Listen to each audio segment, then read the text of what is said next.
Welcome to the Alameda County Bar Association and the Love Thy Lawyer podcast.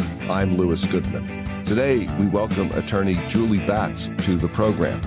Ms. Batz has represented large corporations, small and medium-sized businesses, as well as individuals in a variety of civilly litigated. She has also worked representing seniors and dependent adults in Alameda County Superior Court and with the United States Citizen and Immigration Services. She is an active member of the Alameda County Bar Association and president of Legal Access Alameda, the nonprofit arm of ACBA. Julie Batz, welcome to the Alameda County Bar Association and the Love Thy Lawyer podcast. Hi, Louis. Thanks so much for being here. I'm quite excited to be here, so thanks. Where are you speaking to us from right now? I am speaking from my family room of my home here in the East Bay. Can you tell us a little bit about what sort of practice that you have mainly been involved with as an attorney? You know, I started out as a nonprofit attorney. I volunteered with the nonprofit arm of the ACBA and also the San Francisco Bar Association. And during that time, I had my second child, and that experience with the pro bono programs got me my job at Legal Assistance for Seniors, where I was an attorney representing elders and dependent adults, and also elders who wanted to obtain their citizenship. So that I was there for almost 5 years, and then I decided to pivot and to go to private practice. So for the past about 9.5 years, I've been doing civil insurance defense litigation, and that's what I'm doing now. Where are you from originally? You know, I was born and raised in Hayward, San Leandro, so the East Bay. I'm half Chinese, and my mom was born in China, and her family immigrated to Taiwan after the communism takeover. So she was raised in Taiwan, and then came here, met my biological dad, and came here and had me. So I'm originally from the Bay Area. However, growing up, I spent my summers both in Pennsylvania, Pittsburgh, Pennsylvania, from my dad's side, and in Taiwan. So I spent a lot of time in Taiwan with my mom's family. Did you go to high school in Hayward? I went to high school in San Lorenzo, Arroyo Dons. When you went to Pennsylvania, where in Pennsylvania did you go? Pittsburgh, you said? Yeah, Pittsburgh, just like one of the little suburbs of Pittsburgh, just right next door. And I would visit my grandparents, my dad's. So it's interesting because my mom and dad divorced when I was very young, 3. And so my mom raised me as a single mom, a single child. But yet I was always closer with my dad's family than I ever was with my dad. So she would send me to Pittsburgh, Pennsylvania to stay with my grandparents, my paternal grandparents, and my paternal aunt and uncle. And then the other summers, she would send me to her family. So Pittsburgh, Pennsylvania. Very different experiences growing up. I'm wondering if you could do a little compare and contrast between Hayward, San Lorenzo, and Pittsburgh and Taiwan. I thought about that actually, because I feel like that those experiences have diversified my perspective as a lawyer, and I find that quite lucrative, I think. And I'll tell you a quick story. So when I was in Taiwan, I went to summer school there when I was young, and I remember the first day of summer school. I don't know how old I was, maybe 5 or 6, but I started going when I flew by myself for the first time at 3.5 years old to Taiwan. And then after that to Pittsburgh one summer, and then Taiwan. So my first memory of going to summer school in Taiwan was that, the teacher welcomed me as like, hey, we have this, new student here, her Julie Batz, she's from, America. And the whole class laughed. They laughed at me. And because they kept calling me white girl, right? Like, she can't speak Mandarin, white girl. They thought those were the comments. But as soon as I was able to speak Mandarin just like them with no accent, some were able to accept me. So there was that. And that was the first time I realized that there was a difference, because I just thought I was just Chinese, but they didn't see me as that.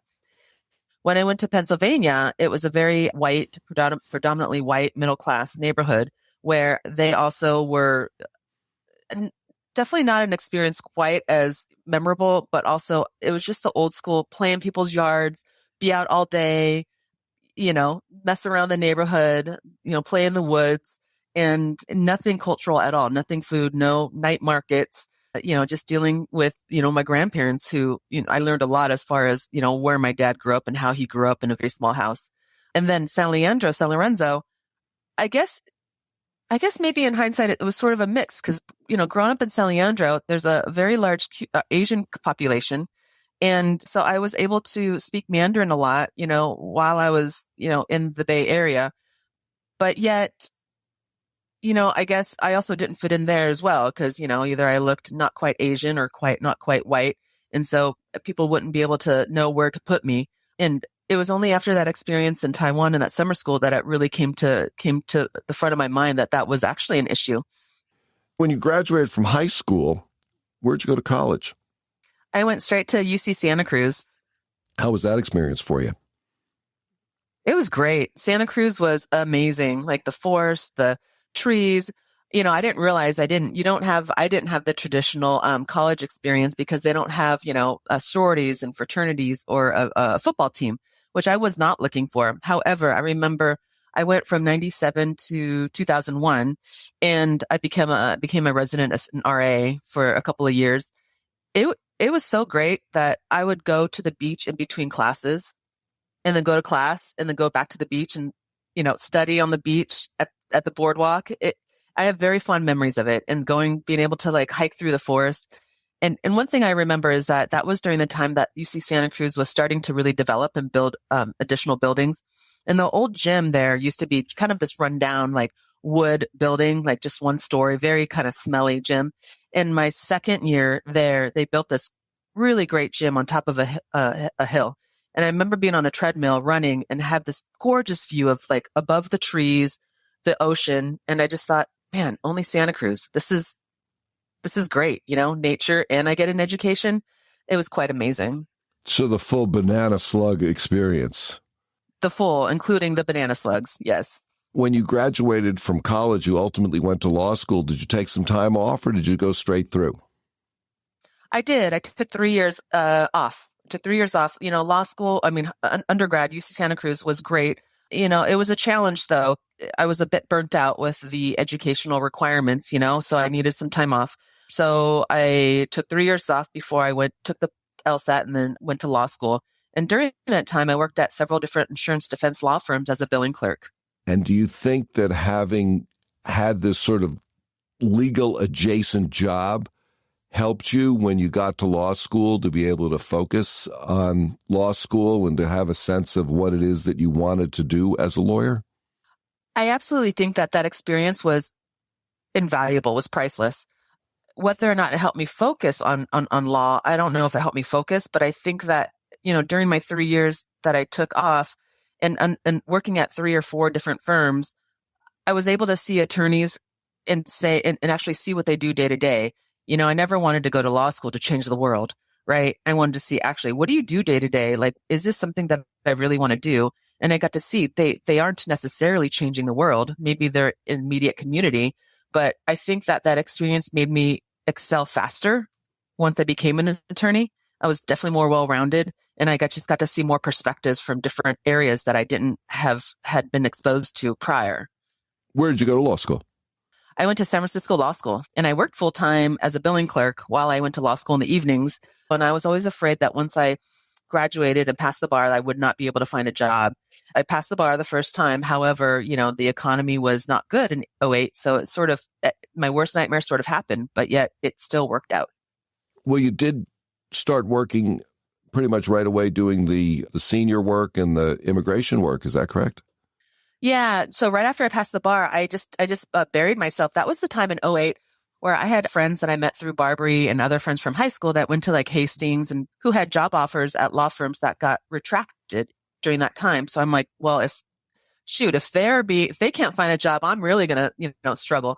And I did. I did struggle. So what I did is I kept active and I did pro bono. I just buried myself in the Alameda County Bar Association. At that time, their nonprofit arm was the VLSC. Now it's Legal Access Alameda. And I was able to obtain experience in court while helping, bridging the gap of justice to the litigants. And then I also volunteered at the San Francisco Bar Association during that time as well. So I'd commute, take the BART over for the consumer debt. Yeah, I got experience right away. And then I had my second child during that time. And then after about 9 months, that's what got me the legal assistant senior job, which was great. So I did start working right away. Can you tell us about what you do now as president of Legal Access Alameda, because it seems to tie in with what you were just talking about? I was the president the last 2 years. As of this year, I'm the vice president, and I support the current president, Judge Alon Lambert.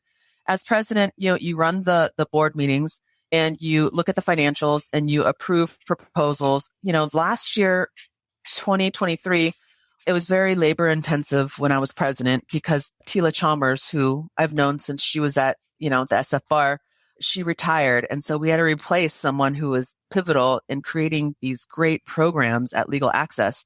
And so a lot of it was a lot of my time was dedicated not only to my practice of law at that time, but also to being on the committee to find her replacement and also collecting information and figuring out what's best for the agency and taking my personal thoughts out, and talking to individual employees, volunteers, and figuring out what the current needs are and how to replace that and where to fill the holes.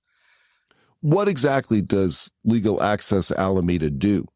It carries on non-volunteer opportunities for attorneys to volunteer so that not for litigants that are lower socioeconomic status can afford legal representation. It bridges the gap between legal justice. And for example, what I did when I was there was they have in Alameda County Superior Courts, they have a pro per family law day of courts. And so when I was a volunteer attorney, I would go and volunteer and the judges would count on the volunteers to, calculate disomaster, try to arrange an agreement between the pro per litigants and try to, provide a recommendation or try to provide any other help that the court needs that the clerk couldn't do, or that, maybe if the litigants had an attorney, it would make everything go smoothly. So that's one program that I assisted with. They also have a Bali program. They have many programs where you can volunteer, where a guardianship program as well, where there's maybe a grandmother or maybe just a family member who their daughter or son had a child and aren't able to care for the child. And so the Legal Access Alameda, in conjunction with Legal Assistance for Seniors, will sometimes represent those potential guardians to apply and obtain guardianships for these children so that they're taken care of. So that's just two of the programs that Legal Access Alameda does. Now you're going to tell us a little story.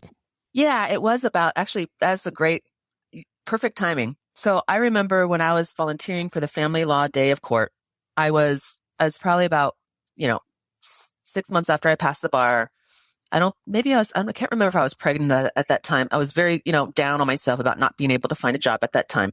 And I went in the back of one of the side rooms in the courthouse with the pro per litigants, and it was a dad and mom, and they were fighting over custody over their girl. And the dad was very frustrated over the whole process. And he yelled at me and he said, "You're just an attorney. You're probably getting paid tons of money. You have no idea what this is about. Like you're just up on a pedestal because you're getting paid a lot of money." And pretty much I got yelled at, and I responded with pretty much trying to get the job done for the judge.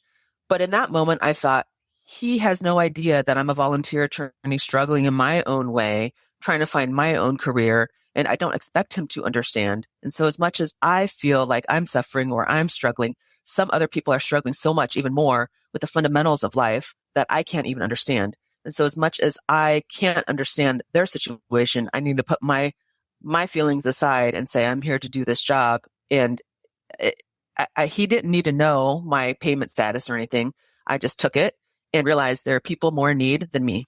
So that's why I continue to be involved in Legal Access Alameda. Two-part question. When did you first start thinking about being a lawyer? And then when was it that you decided, I'm really going to apply to law school? It was probably my last year of UC Santa Cruz that I thought about, what am I going to do next? And then I took a few years off at a law firm. And it was after 3 years, I was like, well, I was thinking about law school my last year of UC Santa Cruz. And I just thought, well, I'm burnt out. I'm going to, I worked a couple jobs. One was at the law firm. I'm going to see what it's about. And now that I've seen what lawyers do every day, can I do this? Is this what's going to meet my expectations? And so that's when I really started applying for the LSAT and then actually pursuing it. If a young person were just coming out of college and thinking about a career, would you recommend the law? It depends on the person. Isn't that such a lawyer answer? It depends. I would, I would ask them why, specifically what they're looking for, what their needs are, and then go from there. I have all types of advice that may or may not be relevant to someone. I remember during that volunteer time after I passed the bar, I volunteered to give the high school students a tour of the San Francisco Superior Court. And they would come up and ask me, and they would come up and say, I just want to be a DA or lawyer. They had something in mind that they wanted to accomplish. And while I think that is great, you kind of have to be open to what life sort of brings you and then consider it. And it doesn't mean you have to take things, but it depends on someone's path, what they want to do, what makes them happy. And I think that takes a lot of thought process. And does being an attorney accomplish that person's goal? What do you think's the best advice you've ever received? And what advice would you give to someone who is just starting out as an attorney? Modesty is a great skill to continue to keep. You could know a lot of stuff and been through a lot of trials, but yet there's always something to learn. So as a new attorney, I know that this is what drew me to the practice of law, is that you're always constantly challenging yourself, both personally and professionally. And I like that. Like, I need that. But for a new attorney, you can't assume because, I succeeded in this one trial, or because I've been practicing for X amount of years, I'm so great. I'm sure you are great, but also keep stay modest, because there's always something to learn. Do you think the legal system is fair? Yeah. Yeah, sure. I've listened to a number of your podcasts, your interviewees before this, and I don't disagree with really anyone. I think it can be fair, and I think most of the time it is fair. I've observed many criminal court proceedings when I was an attorney at Legal Assistance for Seniors in elder abuse criminal cases, as well as civil, trials. And the judges each one has their own strengths and weaknesses. And overall, they are very unbiased and they take their job seriously. And with that, it's fair. In hindsight, after things have happened, could things have been done differently? Maybe, but that is not a question of fairness. I think that is just a question of personal and professional growth for that person. But yeah. And I will say, Louis, when I was in law school, my third year, I was working full time and going to law school. I was a jury in a criminal case in Alameda County Superior Court. So I got to sit as a juror through verdict in a criminal case. Someone died. And that was a very eye-opening experience, which makes me believe that the system is fair. Because as a juror, we did in fact follow all the rules. So I do think it's fair. Let's say you came into some real money, several $1 billion. What, if anything, would you do differently in your life? Well, for sure, I would donate to Legal Access Alameda and Legal Assistance for Seniors. I think those are two, specifically the nonprofit arms of the local bar associations here in California. I would not only donate money to Legal Access Alameda, but to a number of them. Me personally, I'm done with pro bono work, but I would like to volunteer my time on the board or somewhere a little bit more. So I would like to support people that can and will and can learn from pro bono work. And then Legal Assistance for Seniors, I found that during my time there was not very much support, financial support for elders. A lot of it was for kids or DV, domestic violence. And so I would look to other agencies or other nonprofits for seniors that could assist them to achieve their goal. Let's say you had a magic wand, there was one thing in the world that you could change, the legal world or the world in general. What would that be? Somehow allowing other people to understand other people's perspectives. That just because your experience is a certain way doesn't mean that you can make assumptions that mean that my conclusion or my experience is a certain way, and that there are reasons why certain people end up in situations or make decisions or may struggle or may not. And just the ability to attempt to understand someone else's shoes without judging. Julie, I have some more questions for you, but right now I'd like to bring in Alice Cheng. And Alice, can you unmute? And do you have a question or a comment for Julie? I do. Thanks so much for asking. Julie, as expected, you were very well prepared for this interview. I love that you did your homework. My question for you is, how do you use your background and your cultural competency in your day-to-day work? Thanks, Alice.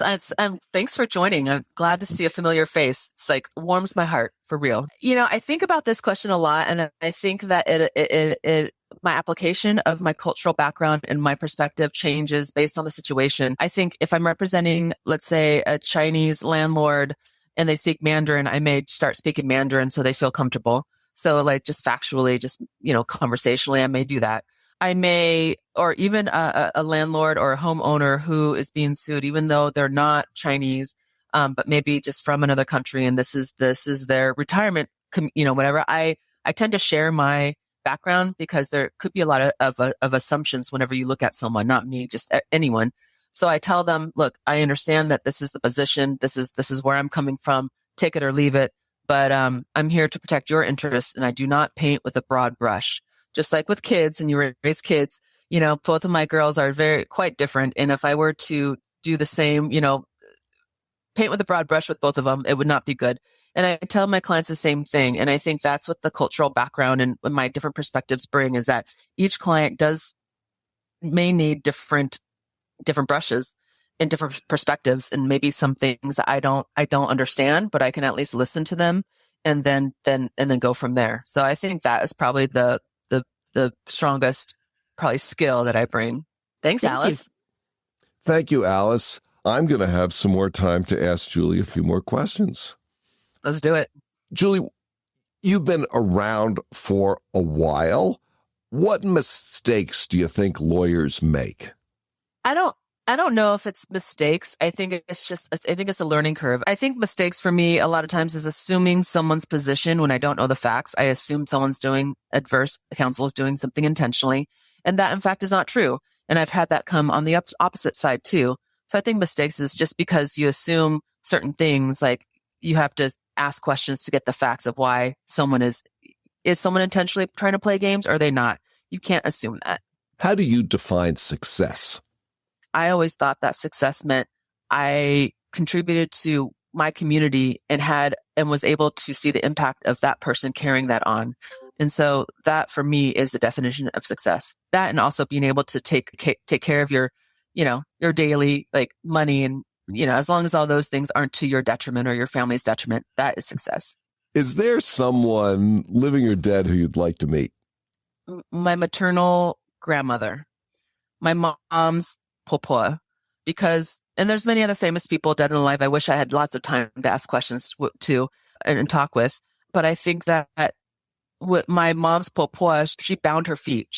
In China, she bound her feet, and my mom has memories of making shoes that were about 3 inches long for her. And I just questions about how that came up, how it was and 3 inches, I guess, was pretty large for a foot. And so she was not discriminated, but, outcasted because her feet should have been smaller.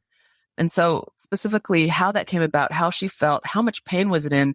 And also my mom has very vague memories, but sewing your own shoes, and what kind of, discrimination or whatever she got because her feet were larger than normal. What was that like? That's just a sub issue that I just found fascinating. Julie, if someone wants to get in touch with you, perhaps to talk to you about a case, or to pick your brain about a case, or to get involved with the Legal Access Alameda program, what's the best way for someone to contact you? Thanks, Louis. The best way to contact me is to go to the California State Bar website and search for me, Julie Batz. My last name's B like boy, apple, tiger, zebra. I believe there's only one of me, but Julie L. Batz. And my phone number and my email is on there. Email is the best way. Okay, so we search for Julie Batz on the State Bar website, and we get your information there. That's right. Julie, is there anything that you wanted to discuss, anything that you wanted to talk about that we haven't touched on, anything at all? Yeah, there's two things. One is a question for you, Louis. And it's that, getting prepared for this podcast, as an aside, as evolved as I've been in with ACBA and Legal Access, I just found out about your podcast 3 months ago. And then when I listened to your podcast, I know so many people on it. I just wish I would have supported or listened anyway. So, and then I listened to probably too many of your podcasts, maybe not too many, but I was wondering, has anyone interviewed you on your own podcast? I have questions for you. Actually, I was interviewed a couple of times, and I think that if you go back and sort of look through on the website, you can find the places where I've posted that interview on this feed. I can't tell you exactly which ones they are, but they're there. And if you kind of look through, you can find them. And then I also did one at the end of the year in 2022, which was called An End and a Beginning, where I talked about how I decided to go to law school. Oh, great. I didn't see that one. It's called An End and a Beginning. And I believe it came out right around the end of 2022 or the beginning of 2023. Second thing is, I know that in preparation for today, I asked you, what makes you do this? And you said, and correct me if I'm wrong, to bring people together, right? And I will say that even before today, you already brought people together. I was able to speak with Alice Chang and a couple other people, Miss Ross, and we had talked about this podcast. So even without me doing this, that reason, it's successful. There's a means to an end. So thank you for that. Well, thank you for saying that. It's, just to be perfectly straight about it. Sometimes I put these out there and I know people listen to them because I can see the downloads, but you just kind of never know, what people are thinking or if it's helpful or interesting. And I do it primarily just because I kind of have fun with it.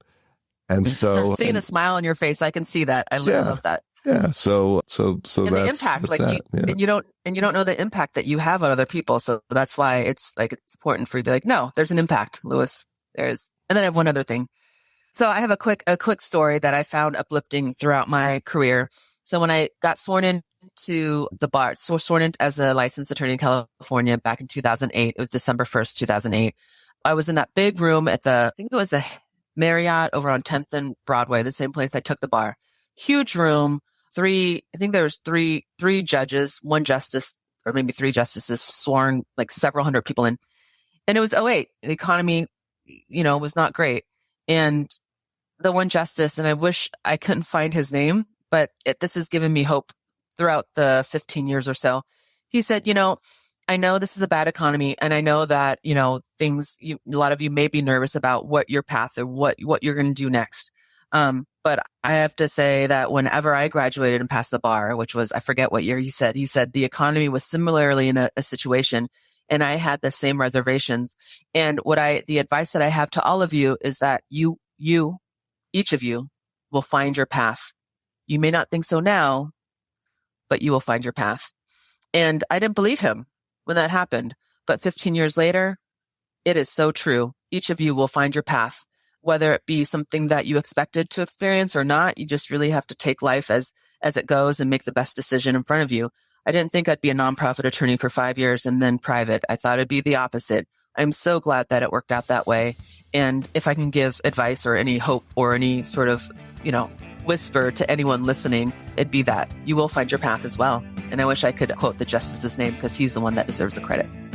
Julie Batz, thank you so much for joining us today on the Love Thy Lawyer and Alameda County Bar Association podcast. It's been a pleasure to talk to you. Thank you so much, Louis. This has been so exciting for me. Thank you. Thank Alameda County Bar Association. The community has been so supportive. I love this. Thank you. That's it for today's edition of Love Thy Lawyer in collaboration with the Alameda County Bar Association.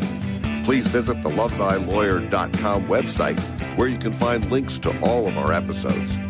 Also, please visit the Alameda County Bar Association website at acbanet.org, where you can find more information about our support of the legal profession, promoting excellence in the legal profession, and facilitating equal access to justice. Thanks to Joel Katz for music, Brian Matheson for technical support, Paul Roberts for social media, and Tracy Harvey. I'm Louis Goodman.